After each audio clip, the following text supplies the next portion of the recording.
It was very important to me to be able not to make the news, not to predict what was going to happen, not to give my opinion, but simply to state what was happening within the community, to be an informer for the rest of my community. And I knew that I wanted to do that from the time I was 17 years old. It was just an amazing thing. She was a 1 in a million find for my boss, Wendell Harris, who actually hired her. It was hard, I would imagine, for her. In fact, I know it was, because it was a man's world. When it comes to television news back in the 1970s, she really broke through a barrier that was so important for other women that wanted to follow her in her footsteps over the years.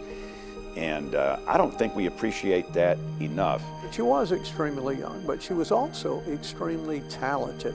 And she just had that knack about her of being able to fit into whatever situation she was in, and certainly she did in our news department.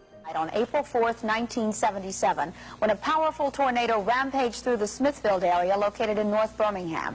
Pam is so many things. She's a great anchor, a great reporter, a great producer.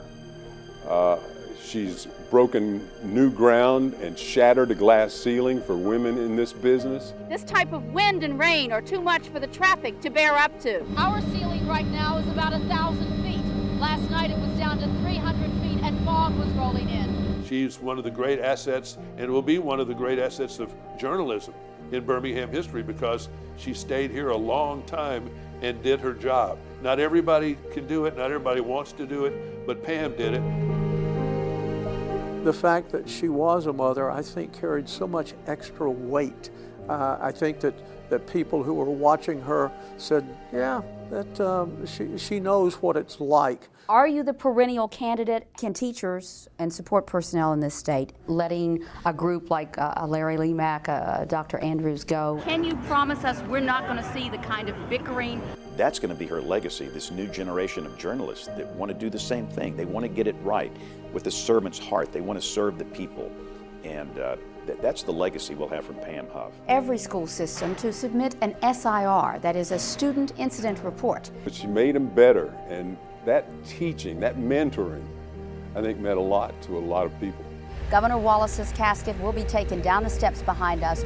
The loss of the 13 miners here in the Brookwood community who have suffered so much because of this oil spill. We found a couple of Bibles, we found a hymn book. We have been through a lot together since the late 70s when Pam came here. She has been a guide, a beacon of light through some pretty big events, tragic events. Trust. I think her name is synonymous now with trust.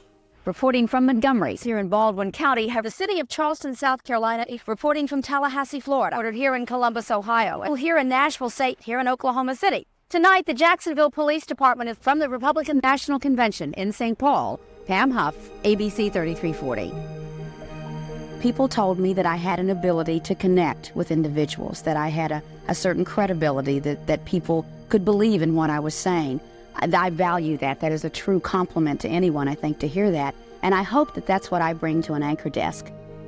Well, Pam, for years you've signed off just as we sign on. So tonight we say thank you for your decades-long commitment to telling stories. You blazed a trail there in Birmingham, mentoring journalists who now work across the country. So we honor your legacy in journalism that no doubt will carry on for years to come. Congratulations on your retirement.